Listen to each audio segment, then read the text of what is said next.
is getting rid of things. Letting go is not getting rid of things. I remember someone in Perth, and this is a Westerner. So he come to Buddhism. So he said, we said, let go, let go. So she practiced let go. She sell all her furniture and nothing in her room. And then she just sleep on the floor. She said, letting go. She said, I find it being a Buddhist is too difficult. I don't want to become a Buddhist anymore. And actually, people have, they don't really understand what is really letting go. Actually, the fact that acceptance is letting go. Because you're letting things be is letting go, isn't it? But sometimes how much we fight, isn't it?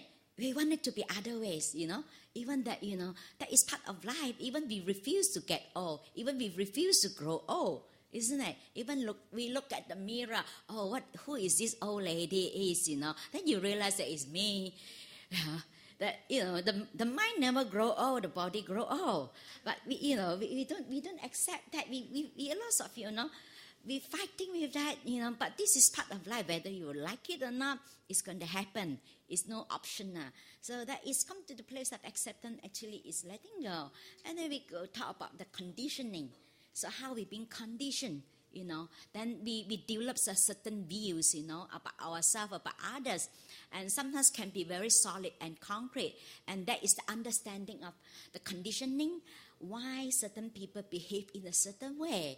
That's why when we understand that each one of us, we just being conditioned, then we become more compassionate to others because we based on the understanding that that person is nobody's fault. This person is being conditioned. It's just like the terrorists, They believe they're doing something good, This is what they believe. They've been conditioned. They've been brainwashed. They've been told that, you are doing something good. And they believe.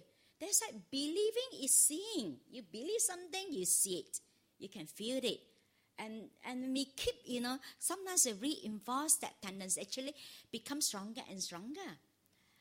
And usually how we react to things normally, like whenever because of how we react to things, it actually come from because of the past conditioning. And then maybe we have this reaction like agitation and irritation. Normally when this unresolved emotion or this negative emotion usually followed by thoughts, isn't it? You think about it and then you have whole lots of story about why you react that way, or you try to justify it, Like yesterday someone said that they can write even a whole Korean soap operas, Go on and on and on, So that's like today I'm going to talk about watch our thoughts. And this is in the Dhammapada. The Buddha mentions that thoughts manifest as words, The thoughts come out, we keep talking, isn't it? And then we make up all the stories, And then words manifest as deed. Then we will react to certain way. Maybe we think of something, we say something to someone, Maybe, people say something nasty to us. We try to react to that person. Or we don't react, we suppress, that how that develop into a certain, the deed, will develop into a certain habit. So normally when this happens, usually you react this way and become a habit. So you have certain habitual pattern. And the habits become hardened into a characters. So some people will be like to bully someone, angry person, or someone really usually suppressed, because they have to please everyone, and that maybe, inside they're full of anger, but they can be very sweet and very nice, And this is they have the certain characters. Then the Buddha said that watch our thoughts with care and spring from love. So that's why we have to be careful with our care, because the Buddha said we think what we are. All that what we are arises with thoughts. With the thoughts, we create our own world. Sometimes we create that. Recently someone said to me, someone's being nasty, saying things to her, criticizing her, and finding fault at her, And then she said, oh, it's very difficult, Then she been thinking about it, Then I said, yes, the person criticized you once, but you go back, you keep criticizing about yourself, You're repeating that, for days, And sometimes we think that person hurts me. I said, you hurt yourself most, isn't it? It's just that the Buddhists talk about the two arrows. The Buddha said the wise one been struck by an arrow. He said, so that, it's painful. That's it. He let it go. But those foolish one struck by an arrow, they go back, They pick up another arrow. They poke themselves a few more times. Sometimes they poke us 100 times, Couldn't let that go, holding on. Sometimes we even have grudges towards, with our... We have grudges, even not only with someone that outside, isn't it? Not only friends, even with partners, husband and wife, sibling, isn't it? Even to our parents sometimes also we have a little bit of that grudges, isn't it? So this is how it's come from. The thoughts, we keep thinking about it and then, and then couldn't let that go because usually that unpleasant feelings is always give rise to that likes and dislike, and then followed by thoughts, and the emotions, or positive or negative emotion. And then your mind go on and on and on. And then we get sucked in. Then actually we make up lots of stories. And then actually we create that ourselves. And then sometimes mostly those unpleasant feelings, usually even pleasant feelings. And when we get hooked, you get hooked because, oh, this is nice, I want more. And we try to make it stay. And we can't make it stay, we got upset. When we can't get what we want, we get upset, And we can't, and something, maybe somebody, said something nasty to us, we're not happy. And then it's unpleasant. So whenever unpleasant, we push it away. Whenever that is pleasant, we start to hold on to it. But nothing we can hold on. Even happiness come, happiness go. Even unpleasant feelings is goes. But the problem is we try so hard to try to avoid, to experience the unpleasant. We want only to experience the pleasant is impossible. Because even the pleasant feelings will pass away. And then we're upset again. So that's why actually, because we don't understand this is part of life, that's why we create more suffering for ourselves. So that's why in one of the suttas that's from this Anguttara Nikaya suttas, the Buddhas mention about how to remove grudges, This is how sometimes we hold on to that. Days and night we couldn't sleep, we think about it. Even sometimes the person said one word to us. Because of their words, we keep thinking about that, isn't it? And then sometimes get angry, get upset. And then we get so angry with that person. Maybe, initially, you're still okay, but it's keep building up. So the Buddhas mentioned how there's 5 ways to remove grudges. So he said to develop loving kindness, metta. So that's because it's help too, because you when you have loving kindness, that because hatred can never appease hatred. So we have loving kindness, so we be able to forgive. So we let it go, So develop that sense, But because the Buddha said, if you're really practicing walking the path, so if you're really, walking the path, you're really truly practicing loving kindness, even you're being abused, you don't even have a thoughts of ill will towards the person who abused you, but it's very hard, isn't it? So it's fine. We're not there yet. It's fine. So just, slowly we get there. So that when you have that, it's really soften your heart and you easily forgive, develop that quality and develop a compassion. So we try to understand why the person behave in a certain way. Sometimes we believe because some people have go through difficulty in life. Sometimes when you have difficulties in life, you tend to be more grumpy. Maybe before that, this person wasn't like that. So we try to understand the suffering of the other person. So a compassion is not about we pity the other person. Oh, poor you. Then that is come from ego. So a true compassion that you base on the understanding of the conditioning, understanding that this person is being conditioned that way. So then we be able to put ourselves onto the other person's shoes, that yes, and then we ask ourselves, if I were this person, will I react the same way as this person? That at least we try to understand that. So to develop compassion. And then the third one, the Buddha said, is to develop this equanimity. Equanimity is the evenness, the stability. Your mind is just very even and stable and not easily get sucked in, affected by whatever people said. You just equanimous. Whatever you said, yeah, fine, doesn't affect you. So equanimity also have to come with the wisdom, because based on the understanding of karma, based on the understanding of impermanence, and based on the understanding of the three characteristics, and that to become really equanimous and the evenness and the stability. And the fourth one, the Buddha said that not to pay attention onto that.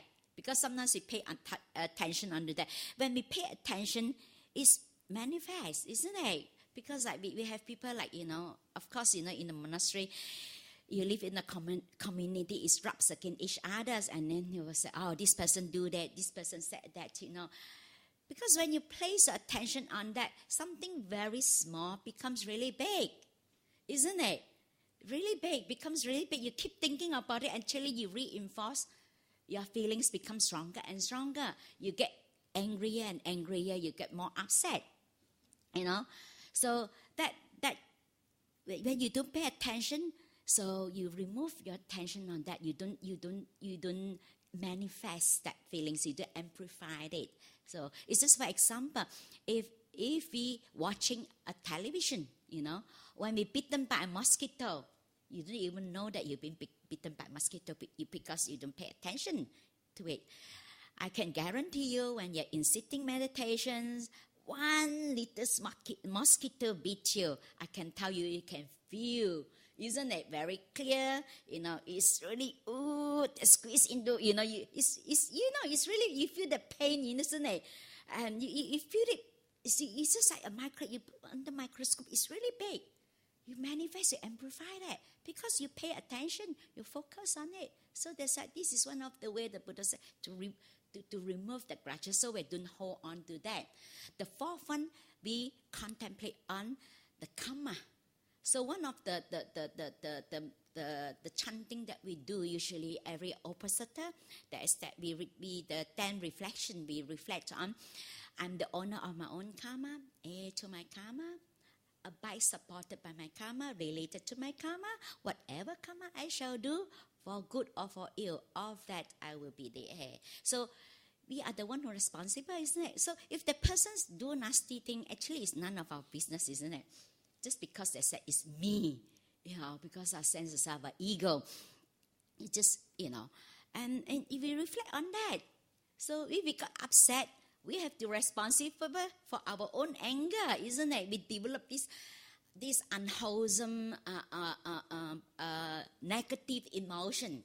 And actually, ultimately, we are the one who suffer. Then we're responsible for own suffering. But someone do something nasty, we don't have to be responsible for that person's action.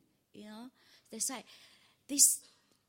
the Buddha said, it's so, we have to really, be able to watch our thoughts. But of course, it's not easy, isn't it?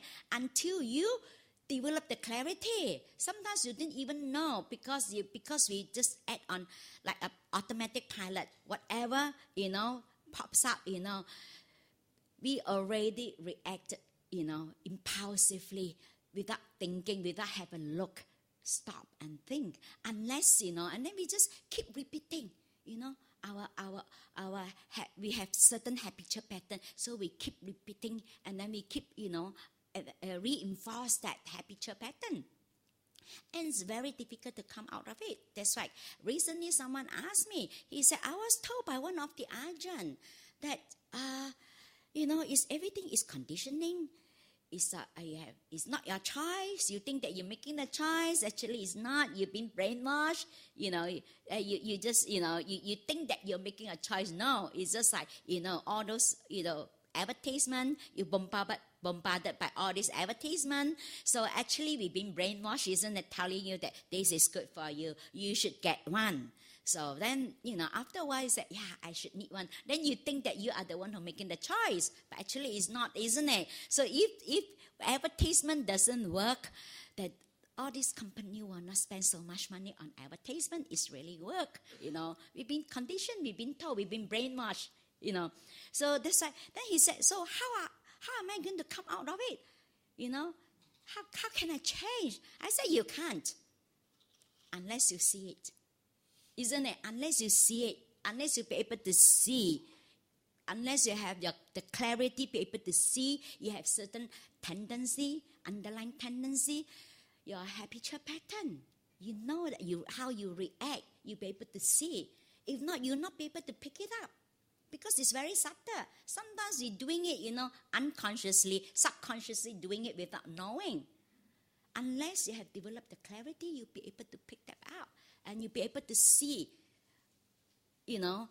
after how your reaction and the thoughts arises and how, you'll be able to see that, when there's a contact, you'll be able to see your feeling arises. And then normally, pleasant and unpleasant, that's time, that is where we got hooked, get attached to that. And then there's we started, we suck in. So to be able to see that, unless you have developed that clarity, your mindfulness is strong enough to be able to catch that, to not to go along, to suck into the thoughts. It's not easy. So you have to take a lot of practice in order to see that. So I said, no. I said, you can't until you have the clarity. So we still can make our own choice by developing our mind, to develop, to strengthen our mindfulness, develop our mindfulness, so be able to see that, So that's why when you can see sometimes that people have different characters, Some people like, being like, because of the conditioning, like I have a relative like, he's always bullied because of his background, because of he been taught that way. He been taught that, you resolve your problem by bullying someone, like, then you solve a problem, using being aggressive. And because they think that this is how they solve the problem, unskillfully, they've been conditioned that way, So talking about, sometimes how like some husband and wife, like this person, my relative, the husband is a bully. So he's been bullied, he's been abused the wife until the wife married 20 years. After 20 years, it really come to the end of her tether. She said she can't take it anymore. Sometimes she tried to put up with that. But to a point that she said, it's enough. And she ran away. But all this time he was thinking that, I can resolve, because he used to threaten the wife, if you run away, I will kill your family, I will harm your family, I will hurt your father, your mother. You threaten the wife, because he's been conditioned that way. Then he think that he can solve his problem by using, being aggressive and violent, that solve his problem. So talking about a bully, that was a husband and wife. This one is the other way around. The wife is someone is very bossy. So then the husband being bullied by her and very bossy, to a point that he couldn't handle, and he has the need to have a counseling. So he went to see the psychologist to have the counseling. So the psychologist said to him, you have to build up your self-esteem. You have to be more assertive. Okay, I give you a book, you go back and read, and to become more assertive. So on his way back, he keep reading the books, about how to be assertive, So after that, by the time he reached home, he finished the book, he stormed into the house, So in front of his side, pointing the finger. From today onwards, I am the master. So my words is the order. You have to listen to me. Now you're going to prepare my favorite food for me, followed by a sumptuous dessert. After that, you have to prepare, you have to draw some water, prepare for me to take a bath. And then you have to dress me. Guess who is going to comb my hair? And the wife said, the funeral director.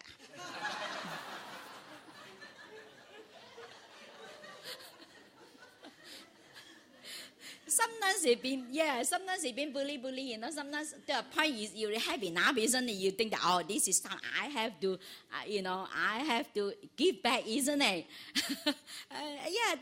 This kind of characters. The Buddhists also mentioned that different type of personality characters. Even in one of the suttas, the Buddha mentioned about the 4 pots, the different type of people.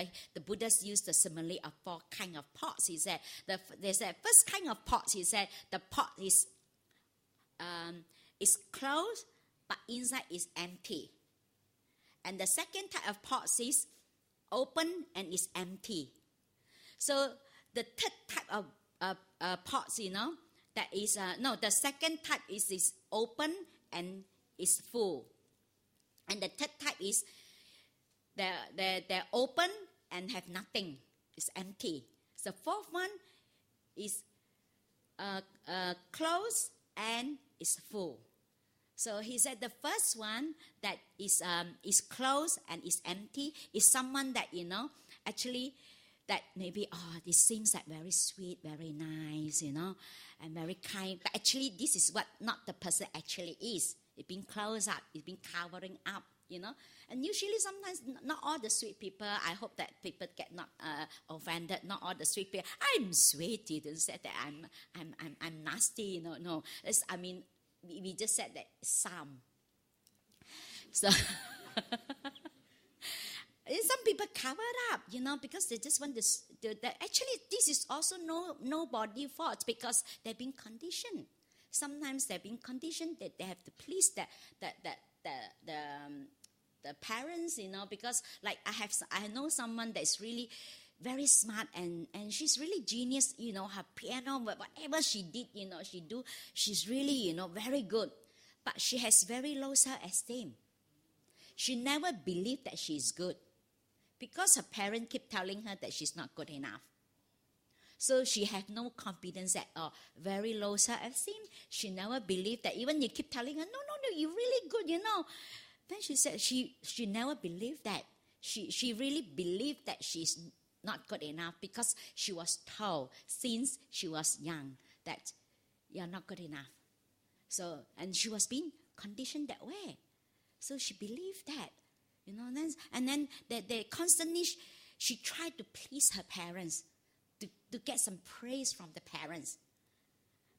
Some people do that, very sweet, very nice. But actually, when someone's lots of suppression and they're doing things that they don't like, just in order to please someone, actually, when you have a lot of suppression, actually, you have lots of anger because you've been suppressed.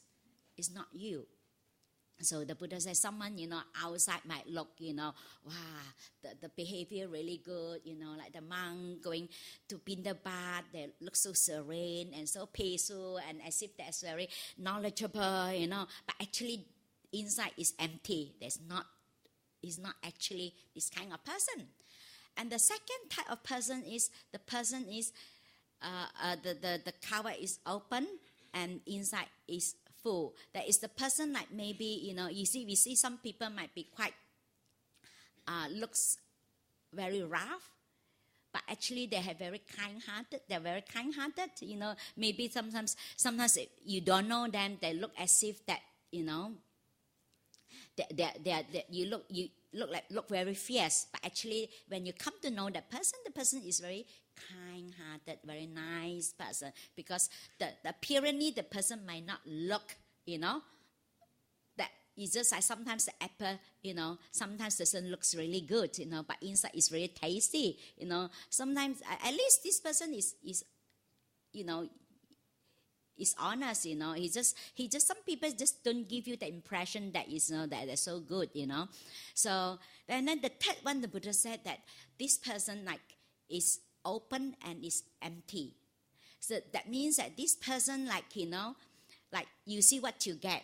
He's an angry person. Actually, he's also deep down also is an angry person, So then I said, isn't it? Even the third one is better than the first one, isn't it? At least he's honest, isn't it? At least you see what you get, At least you know.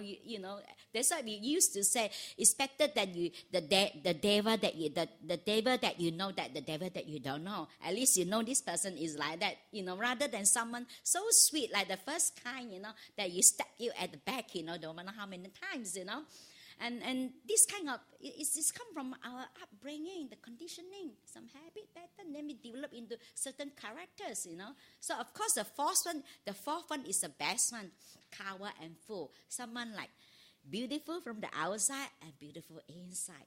Outside very gentle, very sweet, and inside also the same. That's the same inside out, And some people, they cannot, they if you say something, they have to find there is any chances that they can revenge, they will revenge, isn't it? We maybe you say something and then from outside that seems like okay, but when there is any possibility, he will get you. The person will get you, isn't it? And then also this is also remind me of it's also connected to pot. This story, and there was a photographer, and she was invited by her friends, to have dinner with them. So and then she said she has taken lots of photographs, and and while before the dinner, she's just show off all her photographs to her friends, Then the friends said, wow, it's very nice, all your photographs. You must have very good camera.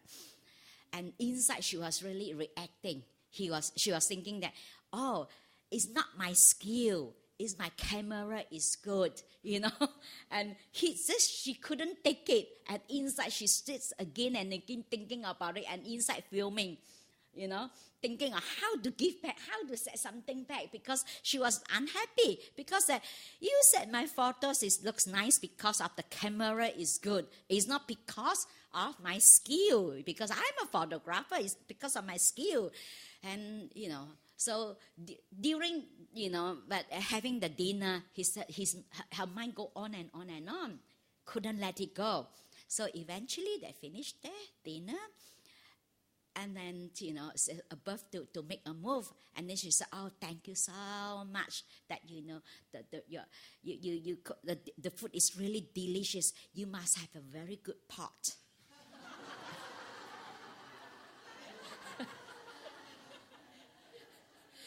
So, because she couldn't let it go, This is how, we try every single, any chance that I want to give back, There's sometimes you can see how, you see how our thoughts develop, isn't it? From, how we create our world, and develop into certain habit and into certain characters. And so sometimes it becomes so hard, so difficult to change. That's why we say, old habit die hard, That's why if you're not careful with your thoughts, you get sucked in. You create a big elephant out of it, out of nothing. Sometimes even things that is nothing, isn't it? It's a small, maybe someone said one words maybe that they're not appreciating you or whatever, and then we hold on to that. And from this small, become a big elephant, and we go on and on and on. And actually, this is how the Buddha said, we create our own world with our thoughts. So this is all come from our own creation, So that's why, that's why not to really, to really neglect, underestimate, so our mind go on and on, get sucked into the thoughts, and you can see if you're not careful, if you're not mindful, you get sucked in, you create lots of suffering for ourselves, And you can see. So that's why it takes a lot of practice in order to really see that, the moment your thoughts arises, you'll be able to recognize this is unwholesome. If I'm going to follow the thoughts, it's going to lead me to more suffering. Yeah. So be able to see that and be able to restrain ourselves not to follow the thoughts, and that's like it takes a lot of practice and overcome the anger, how we react, and I have usually have these common questions people ask me, that how they can just get done with, overcome my defilements, and people think that I have a secret recipe, You don't have secret recipe. You have to practice. You have to develop, isn't it? You have to restrain your mind. You have to restrain yourself by keeping the precept. Like just now, all of you here commit yourself to live according to the Buddhist teaching by keeping the 5 precepts. That is to restraining your mind, not to follow that, to have the boundary, to say no to defilements, to strengthen your mind, and to practice a cultivation of the mind in meditation, because morality is the foundation for a peaceful mind. But some people that come to me, they say, I don't want to know anything about the Buddha's teaching. I just want to learn meditation. I just want to be peaceful. It doesn't work that way. You have to take up the whole path of practice. Meditation is only one factor, but we have to take up the whole, practice generosity, keeping the precept. If someone, if you don't keep the precept, it's very difficult to be peaceful, isn't it? Very difficult to calm down, very difficult to be peaceful. That's why we need to develop this clarity, mindfulness, because of our conditioning. We all have that, We always run away from something unpleasant, or we either suppressing it, or we run away from it because we don't want to experience that. We don't want to feel that because it's unpleasant. So when we do that, so we're not able to resolve all those unresolved emotions, and then we keep going on, and because each time when we reinforce our tendency, it becomes stronger. Because it's easier to go along the stream than to go against. So if you haven't developed that clarity, if your mindfulness is not strong enough, it's very easily we get pulled in because the defilements is stronger than our mind. Because our mind is not, we haven't got the clarity, and our mindfulness is not strong enough. Our mind is not calm enough. We'll not be able to do that. Even sometimes we'll be able to see that, but we still somehow get sucked in. But it's okay, because we are not there yet. So we have to keep practicing, develop the clarity, mindfulness, That's why we have to apply the teaching into our daily life, to put into practice. A lot of people think that, I'm just listening to the Dhamma and you don't put into practice. The Buddha said you have to put into practice, living by the Dhamma. It's not only the knowledge, you'll be able to apply this into the Dhamma, into your life, the Dhamma into your daily life. Develop present moment awareness, moment to moment awareness, because the mind just want to run away all the time, never stay, isn't it? Very difficult sometimes when to stay in present moment, only could not sustain. Little while we start to think, isn't it? So that's why we can apply that. Whatever we do, we try to do one thing at a time. So most people, when they're eating, they're thinking of washing up, and when they're washing up, they're thinking of, I'm preparing next meal, isn't it? The mind go so far away, a step away, and then very difficult, I remember someone told me that, how is it? I have to work.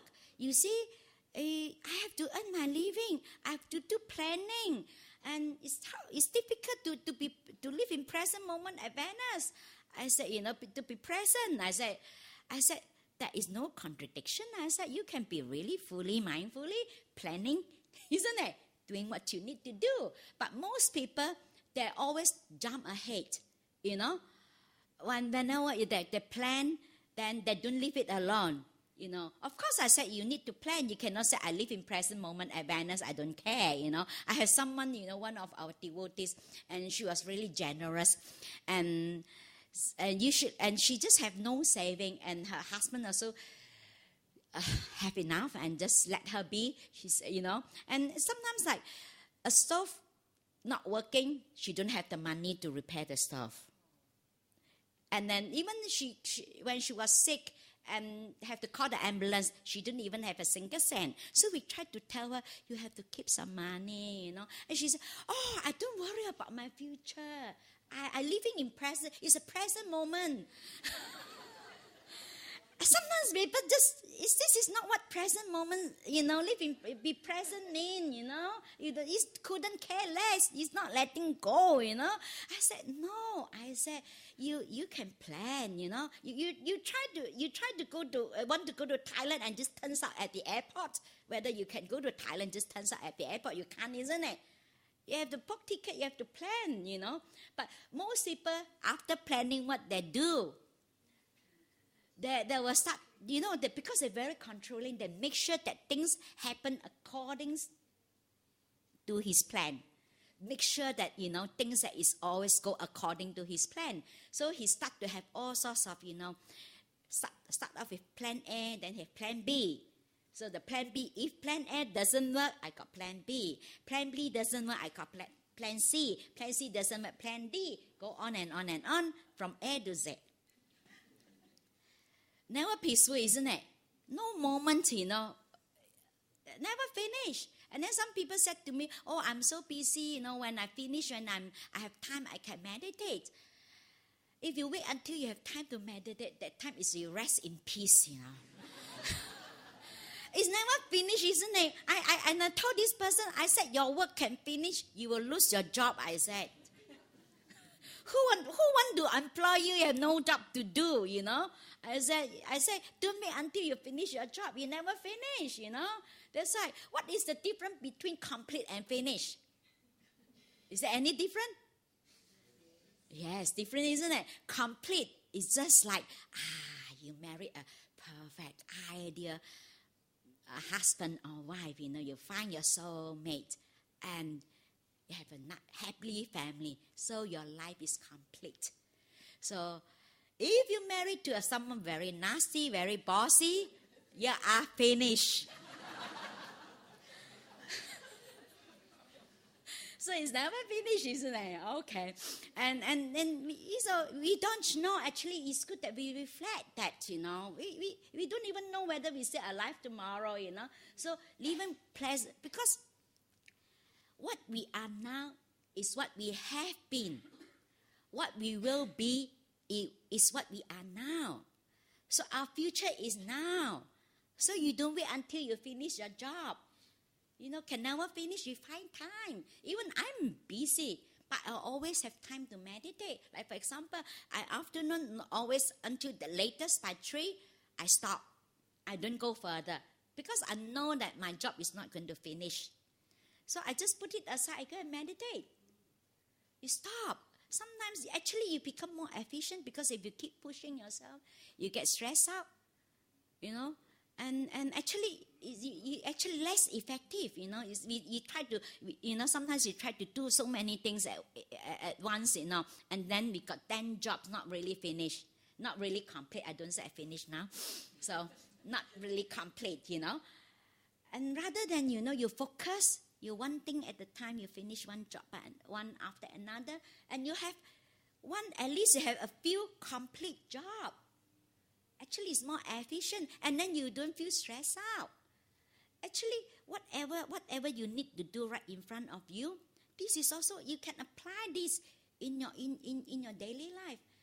Like for me, that what in front of me, the work actually is my object, like meditation object. What I do is that. Actually, thinking about it is more stressful, isn't it? Before you start to do your work, you start to think, I have so much to do, I have to do this, By the time you're counting all the jobs that you need to do, you're already stressed out before you started. You even started yet, isn't it? So that's why sometimes, you can plan a little bit. Okay, I prioritize what need to be done. Okay, you start. Take one thing at a time. Because when you do many things, multitasking, actually it's very stressful because our mind is just running around. Because we think that we're doing a few things at once, actually it's not. Just because the mind is so fast, because the mind is faster than even light. And actually we are running. And actually it's quite stressful. So to apply that in your daily life, try to do one thing at a time. So this is how you establish, So don't wait, Don't, sometimes you think that you can do it next. Maybe you say, oh, never mind. If I can't practice this life. Maybe I wait for next life. Next life, you might not have the condition, isn't it? You don't know. Now you have the condition, you make the full use of it. Next time you might not have the condition that you need to deal with your defilements, But at least now you work with that, Then that is something that you can bring with you, your inner quality, your inner qualities, that all the good qualities you have, you can take with you, Our children, all the wealth, everything, you have to leave behind. Nothing we can take. Even though we think that, when we come into this world, no clothes, isn't it? We don't take anything with us, even the clothes. Even we leave, maybe someone when they're buried, they have clothes with them. But also that wouldn't go with you. Have you ever seen a baby with clothes, when they're born, no clothes, You can't take it with you. Nothing we can take, nothing. So we just make the full, the most of it. So our future actually lies in this moment. It's not, So if we're happy, we are peaceful in this moment, more likely they were happy in the next and the next. So don't get yourself busy. Of course, we have to learn our living. But some of the things that is not necessary, isn't it? So we need to fulfill our responsibility. We fulfill our responsibility, and that's it, And, like I remember I when my son was quite young that time, I was still a lay person. And I told him, I said, look, next time when you grow up, you have your own family, you can have your own children, but never ask me to look after your children. I said, looking after you is my responsibility. But looking after your children is your responsibility. It's not my responsibility. And I remember his father said, what a horrible person you are. No, I just want to make him understand that this is your duty, this is your responsibility. But how many of us, busy throughout their life, even they grow old also, they have to look after grandchildren. And then this reminds me of the story when God created, the first creature that the gods create is the donkey. So he created a donkey. So he said, now from today onwards, you are a donkey. You have to work tirelessly from sun up to sundown, carry all the bags, on your backs, all the loads on your backs, and working very hard. And then you've been dominated by other beings, and then you live your life as a donkey for 50 years. And the donkey said, no, 50 years is too much for me. I only want 20 years. So then, okay, then the donkey lived as a donkey for 20 years. And after that, God created a dog. So he said, now you are a dog, so you look after, you will look after the man house, and then eat what is being given, and be the man's friends, and you live as a dog for 20 years. And the dog said, 20 years is too long. I want only 10 years. So then the dog lived as a dog for 10 years. And after that, God created a monkey. So he created monkey. He said, now you're a monkey, you jumping up and down, and then amusing people, doing silly things that amuse people. So as a monkey for 20 years, Then he said, no, I only want 10 years. So actually the dog is 25 years. So he's only want 10 years. It's 15 years. So the monkey is 10 years. So then he said, I only want 10 years. And after that last, God created man. He said, now I create you as a man. You live as a man. So you are overpowering other creatures. You have the intelligence, and live as a man, for 20 years. A man replied, he said, 20 years is not enough. Why don't you give me the 30 years that the donkey refused? The 15 years that the dog didn't want it, and then the 10 years that the monkey refused. So then, since then, man lived 20 years as a man. Then after they enter into adulthood, so live like a donkey, carrying all the heavy load on the back, working very hard for 30 years.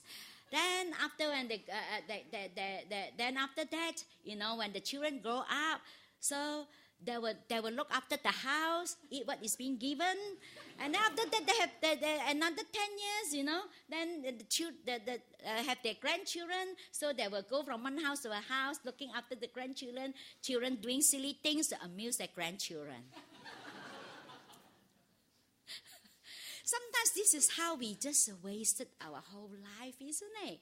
We're just doing all this, and have no time for ourselves, Sometimes we have to be kind to ourselves, have time to ourselves, yes, we need to earn our living, but how much we need in order to be happy, isn't it? Even you have a big house, how much space you need? 4x6, isn't it?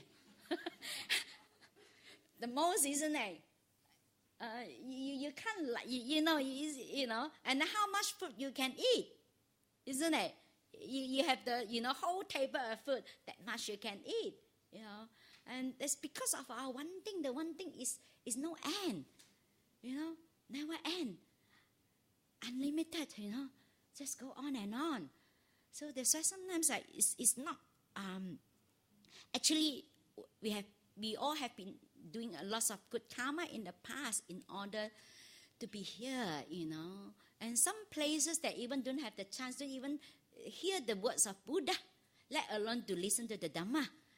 And you have the chance to listen to the Dhamma, you might not have the intelligence, to be able to have the healthy body. And then like places like, having lots of war, how can you meditate? You don't have the conducive place, the condition that you need to do the practice. Like now in Singapore, this is a peaceful place, You have all the material well-beings, all your needs, and you have the enough physical comfort, and you have the intelligence and have a relatively healthy body. So this is the golden opportunities. So I wish all of you that you make use of these golden opportunities and may you attain Nibbana in this very life. So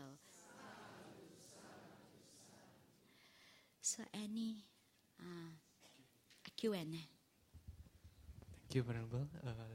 We shall now open the Q&A. Anybody would like to ask Venerable Hasapanna a question?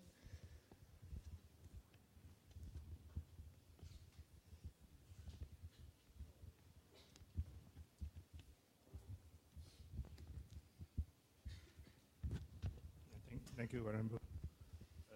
My question is about watching your thoughts, and it's related to anatta. Mm-hmm. So when we say that we watch our thoughts and our thoughts are not us, then whose thought is it? Okay. So, because because of the the conditionings, because of when there is a contact, and feelings arises. And this is a cause and effect. when feelings arises, and that is either pleasant, unpleasant, or neutral. So it's just a cause and effect. When when there is a pleasant feelings or unpleasant feelings, we either hook on to it or to push away, So because we attach to that, for example, something that we like, we attach, we want it. So we started to think, how am I going to get that? So this is how the thoughts arise. And then we become greedy, I want more. Then from the thoughts, especially the greediness come, then it's all leading up to, that is like one thing leading to another.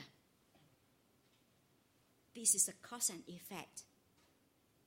Because you do this, you get that. You do that, you get this. You get what I mean? So it's not our thought, is it? It's not ours. It's not belongs to us. It's just a cause and effect. But we misinterpret that this is thoughts, this belongs to us. We think my thoughts is me. I think this way is my, we try to own it, we make it into mine. But itself actually is just thoughts. But we try to make it into something that belongs to us. Okay? But this cannot be used in the court of law as a defense. You cannot say, hey, it's not me. Cause and conditioning, you don't come and punish me. Right. Any more questions for Venerable? This one here. Okay. Yeah. Hi. Actually, my question is also about thoughts. Somehow, how can actually we control our thoughts from thinking the positive or the negative things? Okay. Don't try to control your thoughts. The more you try to control, it drive you crazy. Actually, you just sometimes so that you don't try to control, because you try to understand that. That's why it's just now I have mentioned, that the only way you'll be able to keep your thoughts under control is you have to develop your mind. Before that, it's quite difficult. Because firstly, sometimes you're aware of that, you might not have the strength. You might not have the mind is not calm enough. And how many times you tell us, next time I shouldn't react, but somehow we couldn't buy back our tongue, said something that we think we know afterwards we regret we shouldn't have said that, because we not be able to hold ourselves, because our mind is not calm enough, not strong enough. That's why you have to develop the stillness. So awareness, mindfulness is not enough, but you have to develop your stillness, your stability through restraining yourself, through keeping the precept. Or sometimes you can start with in a small way, to restrain your mind. Because sometimes we tend to ignore and neglect that thinking or something small, and then we always, go along with those underlying tendency. For example, maybe like someone like they like to indulge in their food. Then maybe you say, okay, I restrain myself. I said no. Then it's a small step. So as you said no, you restrain your mind. So then you have to, when your mind becomes stronger, then you will not overcome by that defilements, the unwholesome thoughts, unless you have developed. If not, it's quite difficult. Even though we are aware of that, somehow we get sucked in. Because the defilement is stronger than our mind. So that's why all we need to do, we have to strengthen our mind, develop our mind, become really strong, become really steadfast. Whatever comes will not affect you. So don't worry. Each time when you discover that you react to that, you just practice loving kindness towards yourself and practice forgiveness, forgive yourself, and let it go. So you have to keep practicing. It's just like you have to recondition yourself. You have to channel a new channel. So if your channel is not deep enough, the water still flow back to the old channel. So all you need to do, you have to keep deepening until that the water won't flow back to the old habit. You see, sometimes like we can see, isn't it, from ourselves. Sometimes some of the things we have changed, we change at a new way of doing it. Somehow sometimes we still go back to old way, isn't it? Because the channel is not deep enough. So we have to keep practicing. There's no shortcut, you know. Some people think that I can use certain techniques, you know. You have to dig up the whole path of practice. And that's why patience is the highest virtue. And then keep going. Okay? Okay, thank you. Okay, we have a question from the brother there.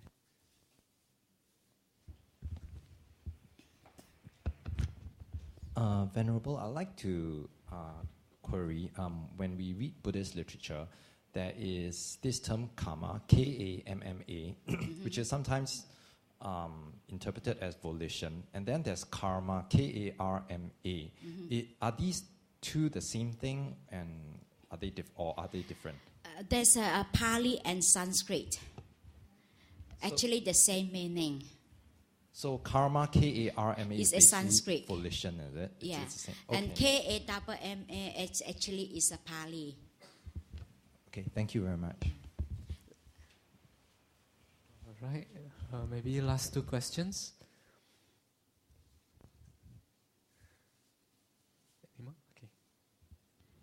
Okay. Venerable, I just want to ask you, at the bhikkhu level, how you apply emptiness on thought or anger or the defilement? Do you consider them like it's not personal, it's something like a nature business? Yeah, so there's like actually we can develop the perception of like this is not belongs to me, and because it's just a cause and effect. Like for example, we have someone because sometimes we think that it's because of me, and we start to interpret like whatever we experience, we start to identify those experiences as me and mine. So actually, there is no good or bad experience, but we are the one who start to labor. When it is this pleasant feeling, we will identify, we will label the experience as good. But it's just being unpleasant. It's not good or bad, you know. And then this is how we make up the story ourselves. And because we try to own it, we try to label it, and then we identify ourselves with the experience. And when there's pleasant feelings, we identify as good. This is good. Sometimes unpleasant feeling is not necessary is bad experience. Sometimes we learn a lot from unpleasant feelings. You know, for example, when I look back in my life, when I deal with difficult people, I'm so grateful for that experience. Because of that, actually, it's helped me to develop the kindness and compassion and forgiveness. Because and then now I look back and say, oh, thank you so much for giving me the opportunity to practice forgiveness. If someone have done us any wrong, and they will learn.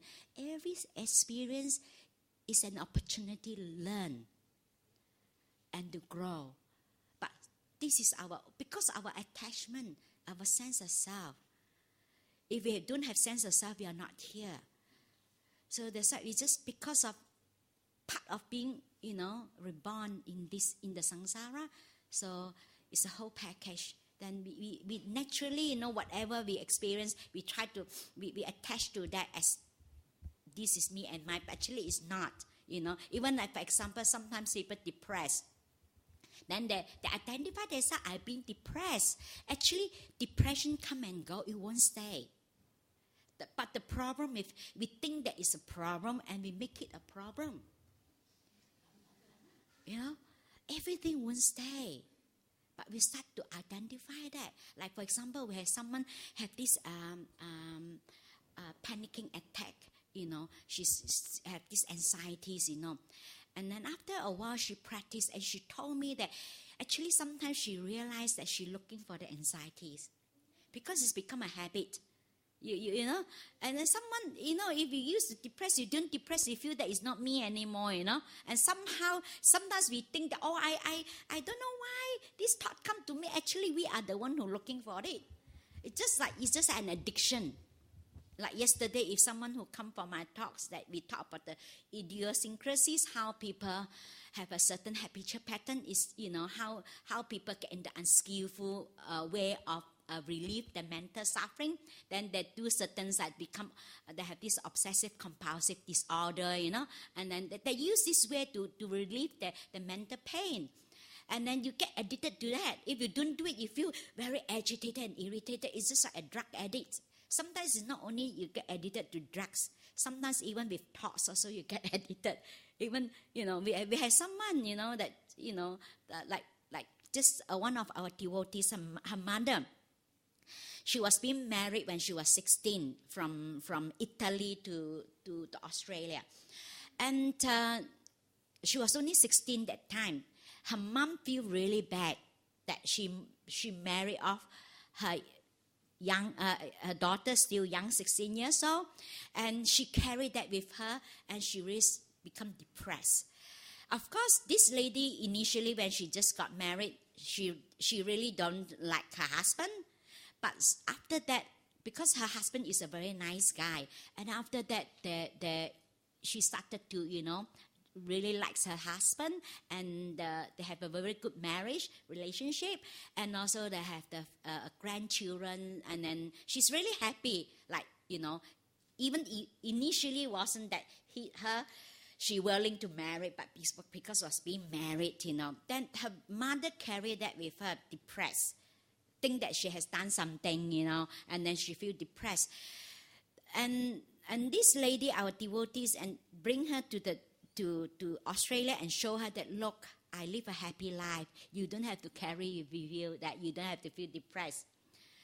But she's been depressed for so many years, 30 years. And she's still depressed. She can't stop. Because it's into habit. They said the Buddha's teaching of non-self is non-self.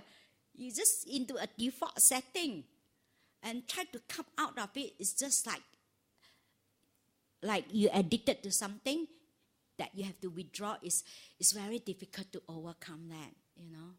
So that's like when you have the clarity, you'll be able to see a certain underlying tendency, certain habitual pattern, you know. Sometimes maybe we're not aware, maybe when we experience that, but we're aware later.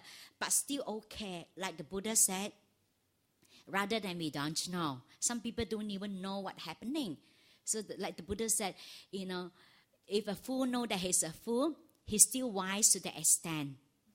So if a fool thinks that he's a wise, then he's indeed a fool.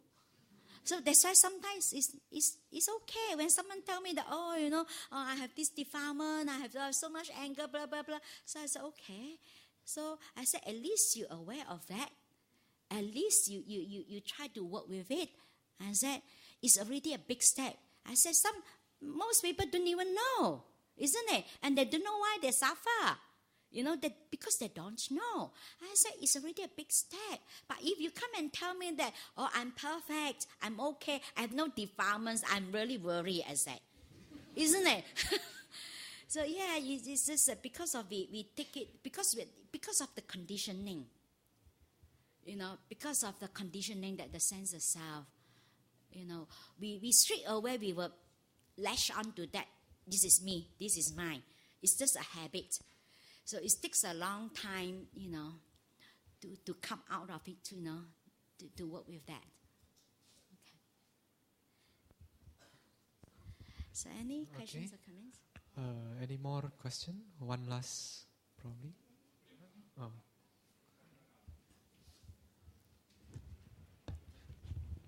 What are one of the ways to calm down when you're frustrated? Oh, very good. You're very wise. Very good. So calm down. You just go outside and sit there and just feel how you feel like. So you look at how you feel your chest. Is it there is any tightness? So you just be with, oh, my chest is tight. you just sit aside, not to do anything, okay? It just remind me of my grandson. And he's when he was now he's about 4 plus. That time he's about 3 plus. So sometimes he's got upset, frustrated, cannot get what he wants. It's sometimes that, adult cannot get what we want, also we got upset. But we expect children cannot get what they want, they shouldn't be upset. It's just natural. This is what children does, isn't it? So, and one way that next time, as a mom, you just remind her, just to calm yourself down, to sit aside, and just let her be by herself. Like my grandson, when initially he was upset, then the parents usually they tell him that, that they didn't even order him, they just give him suggestion. Maybe you need a little bit of time to calm yourself down. That initially he was saying, I don't want to calm down, I don't want to calm down. He was really upset, frustrated. Then, but the parents keep telling him. Each time when he got upset, the parents remind him to calm yourself down. And normally what he do, he just sit aside. He just sit there. Just sit there. Just allow that feelings, And just next time you just let her sit there, Remind her to calm herself down, to sit aside. Then initially he refused to do that until over a period of time, because he's being brainwashed. Because the parents kept telling him that you need a bit of time to calm down. You need a bit of time to calm down. Then he learned that. Then he started to tell the parents, I need a bit of time to calm down. He said. Then he will go aside. Sometimes he will sit there, just sit there quietly. Sometimes he will sit like that. Sit like that. So he just sit there. So the parents just not to disturb him, just let him do that. Then, and not to talk to him, and just let him be. And then it's really amazing that after when he calmed down, actually he realized sometimes that he's not right. Actually, he went to apologize to the parents. He said, I'm sorry. At once also when I visited them also, he got upset with me. Then I just leave him alone. I just don't want to say anything, just give. Sometimes you need to give them the space. Even husband and wife, you have to have space. You have to let the person have a space, so that to quiet down. So give her the space to quiet down. And now it's very good that, I remember he got that, and he was against the upset sitting there. Then I was thinking, it's just already about 15 minutes. I thought that it's already over. I went and talked to him. He said, Grandma, I'm not over yet. I'm not over yet. I don't want to talk now. I want to be quiet, he said. So we just let him be. It's good to train her, to be quiet, to look at her feelings. That it's unpleasant. It's you're very good. You're very wise. Oh my gosh. Thank you. Thank you.